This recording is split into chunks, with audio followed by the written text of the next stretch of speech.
Thanks, guys. A big start indeed, Tanner. Yeah, now that the good weather has finally arrived, so is baseball season. Yep, Iowa baseball took on Bradley yesterday afternoon at Dwayne Banks Field after coming off a 3-game losing streak against Indiana.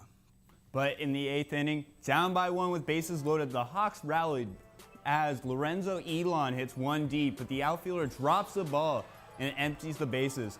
The Hawks were able to get the win at home 4-2. I will be back in action this weekend when they host Illinois.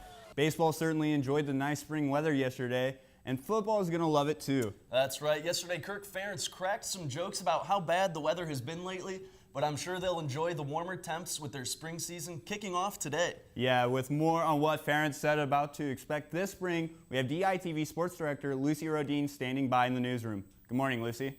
Good morning, guys. Now, Lucy, a few weeks ago, Iowa announced that longtime assistant coach Reese Morgan would be retiring.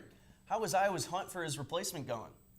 Obviously, it's not easy. Reese Morgan was a huge part of this program. He was here for 19 years and one of the lead recruiters.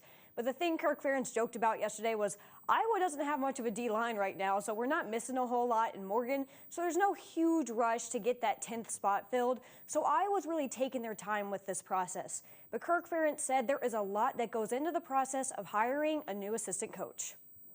I had a good meeting with the defensive guys before we left and just kind of laid out some things on paper. I thought they did a really nice job of articulating what's really important for us, basically deal breaker type things, and then things that are, I think, worth considering. And the bottom line, the most important thing, it's like players on your team. You want somebody who's going to fit in with what we're doing, hopefully offer some new ideas, new perspectives, and what have you.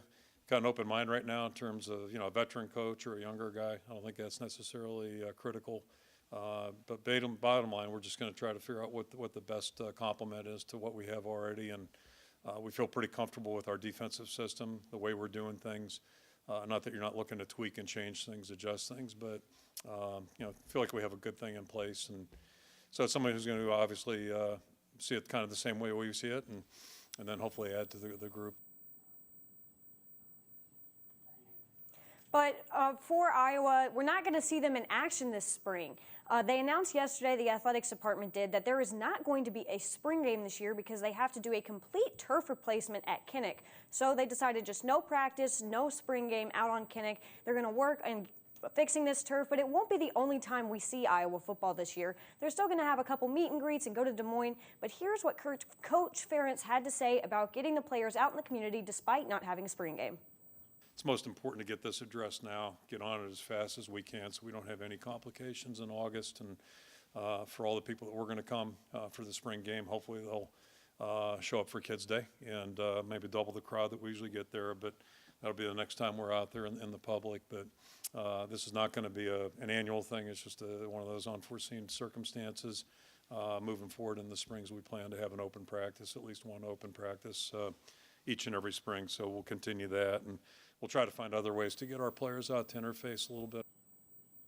Despite the fact that we're not going to have a spring game, we're still going to hear from the assistant coaches and the players over the next couple weeks because spring ball starts today, and we still have a whole lot of questions about what we're going to see from Iowa football this year. The defense is probably the biggest question mark because we've lost so many guys, and how are we going to replace the two-headed monster at tight end with Noah Fant and TJ Hawkinson? But those are all questions we're going to try to get answers to over the next few weeks. Declan and Tanner, back to you guys in the studio. Thank you, Lucy Rodin, live in the newsroom. Come back tomorrow for a look at what to expect from the men's swimming team as they head to NCAAs. And for updates to see highlights from softball game against Western Illinois.